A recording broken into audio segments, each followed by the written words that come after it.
The first talk title is Improved Side Channel Analysis of Finite Field Multiplication. The speaker is Sonia Tere. Sonia, please. Thank you for the introduction. So the paper I will present to you is Improved Side Channel Analysis of Finite Field Multiplication. This is a joint work with Jean-Sébastien Coron, Pierre-Alain Fouque, Benoît Gérard, Jean-Gabriel Camerer, and Emmanuel Roux. So the talk will be organized as follows. So first I will give you a brief introduction on side channel attacks and more precisely on the pro-analysis attacks. I will present to you the hidden multiplier problem that we will try to solve in this talk and the new attack that we propose. So first, in cryptology, you can do black box crypt analysis. So basically you have an algorithm which is represented here with a black box. You have inputs and outputs, and you have a secret key. And in black box crypt analysis, the attacker is given the inputs and or the outputs of the algorithm, and he tries to recover the secret key. You have also side channel analysis with more powerful attacks, where the attacker, in addition to the inputs and all the outputs, can also have access to the leakage of the component during the execution of the algorithm. So the component can be a smart card or an FPGA in ASIC, and the leakage can be of different forms. It can be the execution time of the algorithm. It can also be the evolution of the temperature of the component during the algorithm execution, or the evolution of the power consumption during the algorithm execution.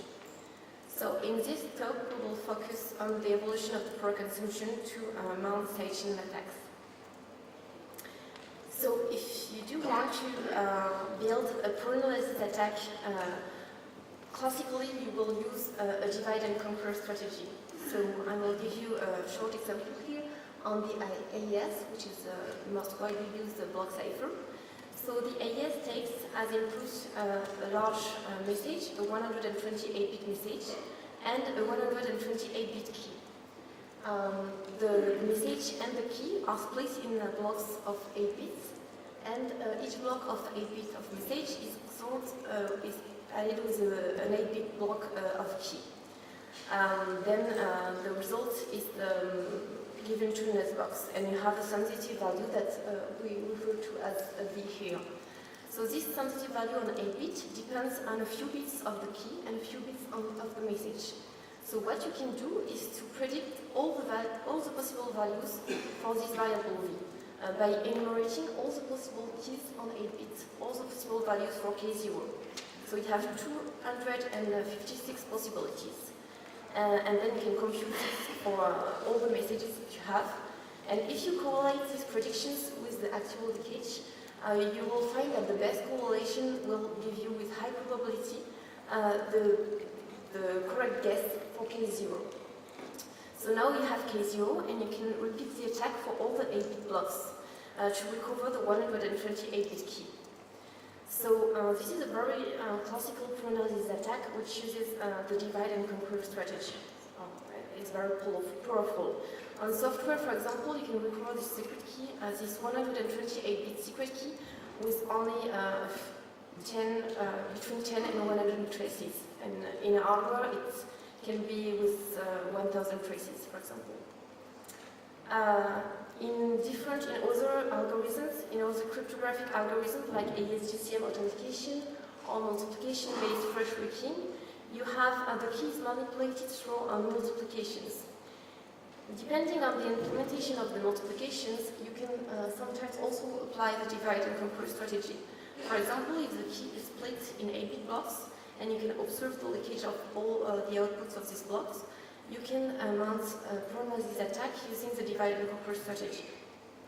However, most of the times, either the key is not split, the message is split, or the multiplication is performed in bigger blocks, and you cannot exploit the leakage that you have during the execution of the multiplication. In this case, we can just assume that you have a leakage corresponding to the output of the multiplication, referred to as the V here. In the case where the multiplication is performed on 128 bits, each bit of the output depends on the 128 bits of key. So you cannot computationally enumerate all the possible values for the key, so you cannot apply the same attack as I described before. So this is actually the hidden multiplier problem. So you have a multiplication between two large data on n bits, a known message variable, and a constant secret key on n bits. You have an output on n bit 2, and you have access to the leakage of this output. And the goal is to recover the secret key. Here we will assume that the leakage of the output is the Hamming weight of the output plus a Gaussian noise, because this is how we model the leakage usually, since it's close to what happened in practice. Okay, so based on these two hypotheses, the goal is to recover key. So that's what we will try to do here. In GeoQuick last year, the first paper was published to solve the hidden multiplier problem with a particular application to AES-GCM. This first paper tried to exhibit a linear relation between the leakage of the outputs and the key bits. And to do that, it uses the Hamming weights less significant bits. So from this value, we can build a linear system of equations depending on the key bits. And if we have no nodes at all, we just have to invert the system to recover the key bits. However, since the leakage comes with nodes, we have actually to solve a system with errors. So in the table here, I can give you the complexity in samples and in time to solve such a noisy system with the first paper with different methods. And non-probability with noise algorithms, the linear decoding, and a very naive method where you just switch the second number, depending on the signal-to-noise ratio, which is an indication on the level of noise of the algorithm. So for this first paper, you can recover the key for the hidden multiplier problem when you have 128 bit key with 2 to the 48 samples and a completing time of 2 to the 50 when you have an SNR equal to 128. So it's a pretty big SNR in practice, but still it shows that you can do something even if you have a large multiplication. So the problems of this first paper are that it is specific to the multiplication in GF2 to the 128, and it's highly impacted by noise, as it will by this table. So now I will present you a new attack with a new method to solve the same problem but facing these two issues. So the main idea of the attack is also to find relationships between the leakage and the key bits. But this time, instead of extracting the less significant bit of the Hamming weight of multiplication outputs, we will filter the multiplications output leakage in order to extract the higher and lower Hamming weights. And then, with this information, I will show you after that how we will build a system with errors and then solve it with the classical techniques. With this new attack, you will see that we will be less impacted by nodes, and we will be more generic. So the main idea of the attack is the following. So first, I want to recall that the leakage is the Hamming weight of the output of the multiplication plus a Gaussian noise. So if you take the very extreme cases where the Hamming weight of this value is either equal to 0 or to n, when you are on n bit, then you perfectly know the value of the output of the multiplication. If the Hamming weight of v is equal to 0, then you know that the output of the multiplication is also equal to 0. And if the Hamming weight is equal to n, then you know that the output of the multiplication is equal to 2 to the n minus 1. If the value of v is equal to 0, then you know that each bit of v is equal to 0. And since each bit of v is a linear function on the key bits, you can write a linear system of equation with a correct second number. And similarly, when v is equal to 2 to the n minus 1, because you know that all the bits are equal to 1. However, this perfectly works for the extreme cases, since you just have to invert the system to recover the secret key. However, in practice, when n is equal to 128, you have only two chances over 2 to the 128 to have these extreme cases. So what we can do is we can actually select the leakage when they are low or when they are high. If the leakage of V is low, then we will approximate the value of V with 0. And if the leakage is high, then we will approximate the value of V with 2 to the n minus 1. So what we will do is we will write all these equations. Well, the values of the bits of V equal to 0 or 1, depending on the leakage, if it's low or if it's high. And we know that in the system we will have some errors, but we know that most of the bits are equal to 0 when the leakage is low, and most of the bits are equal to 1 when the leakage is high. So we know that we have an error probability P in this case. So basically, we will have two steps to be more specific on these attacks. First, we will show how we filter the lowest and highest Hamming weights in order to extract the low value of V and the high value. And from these lowest and highest Hamming weights, we will obtain a linear system with errors. The second step will be to solve the system with error given the probability P, in order to recover the secret key K. So first step, here you have the repetition of the Hamming weights depending on their values when we have n equal to 128.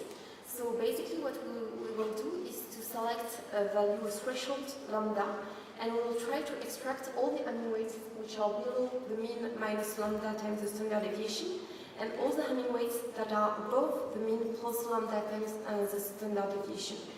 So to give you an example, if you have an SNR equal to 128, you are on 128 bits, and you select lambda equal 2.5, then you will filter one trace, one message over 32, and you will have an error probability P, which is equal to 0.38. So it's better for the error probability if you take a high lambda, but you will have less traces, and the consumption traces are not really easy to acquire. So there is a trade-off here.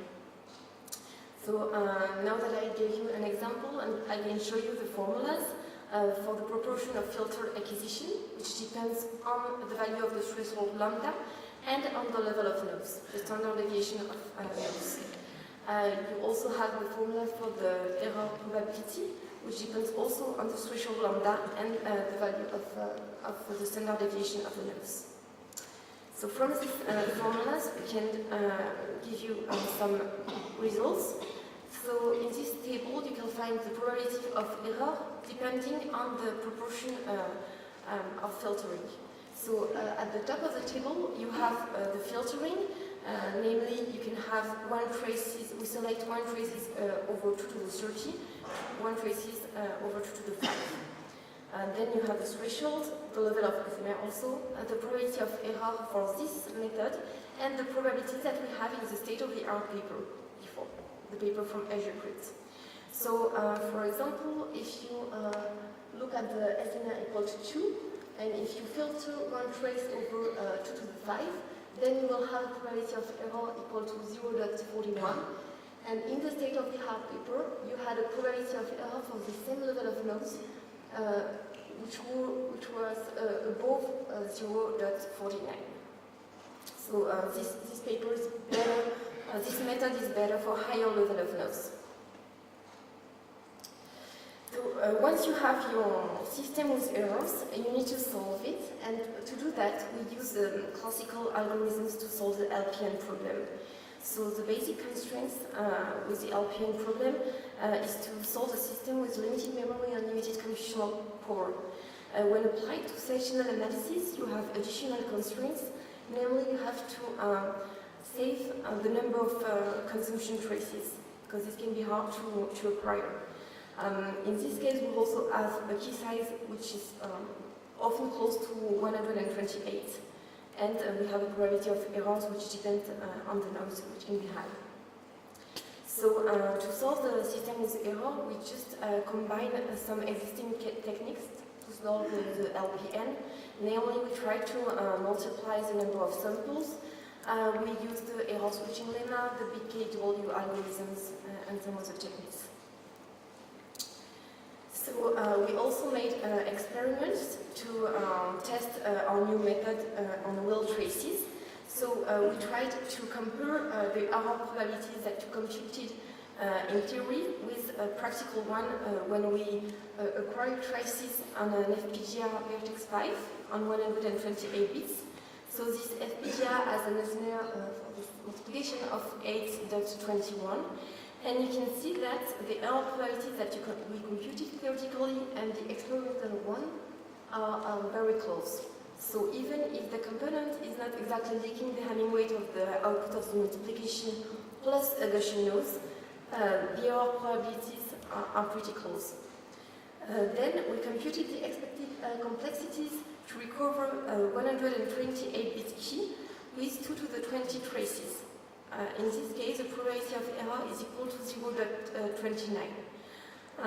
We can then recover the key with a complexity in time of 2 to the 51 and a complexity in memory of 2 to the 36 bytes.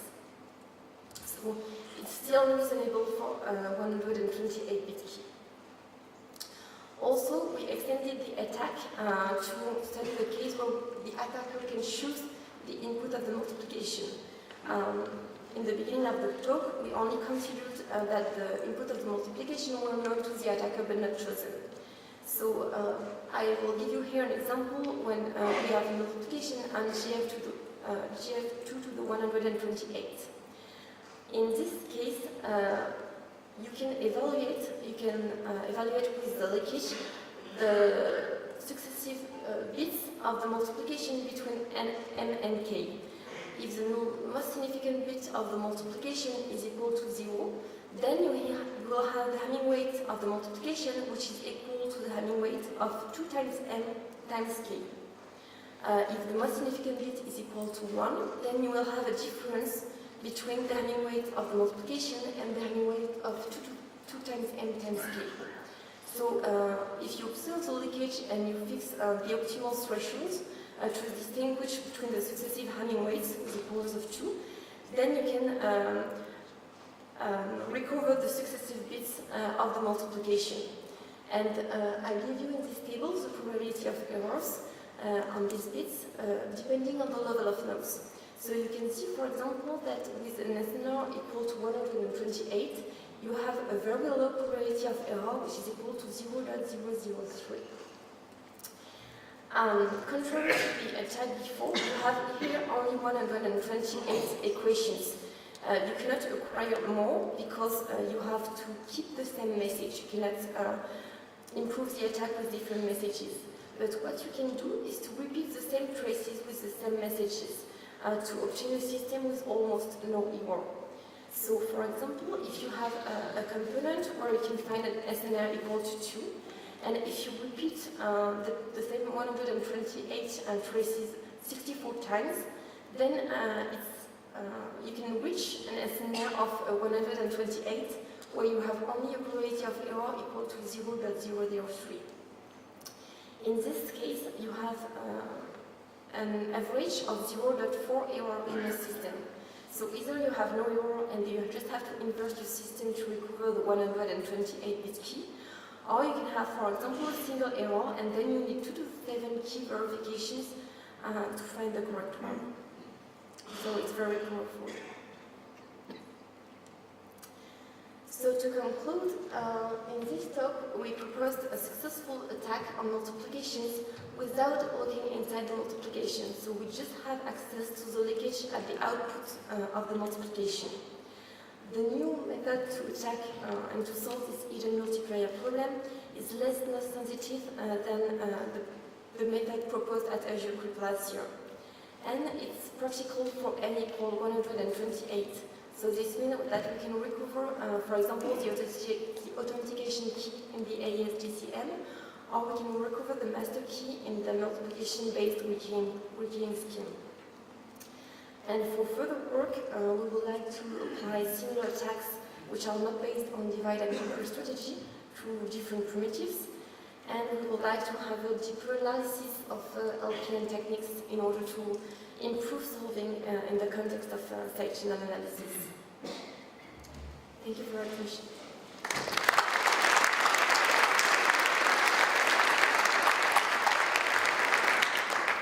Thanks for your talk. So now, any questions or comment? Yes.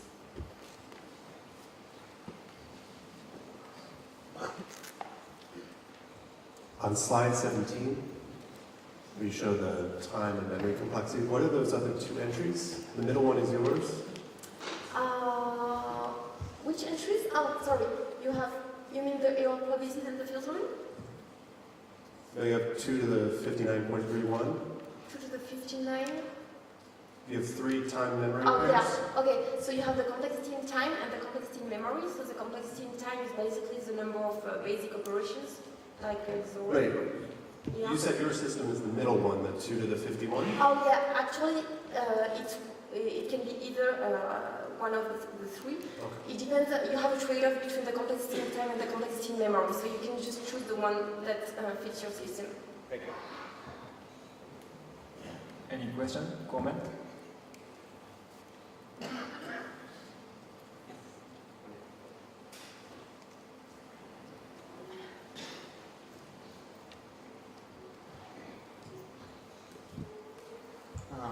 Is it applicable also to prime fields, so, or do you get issues with the carry handling or something? We didn't try it on prime field, but as long as you have your bits, the bits of the output of the multiplication, which are linear combination of the key bits, it should work. Okay. Any other question, comment? No? Okay, let's start to speak again.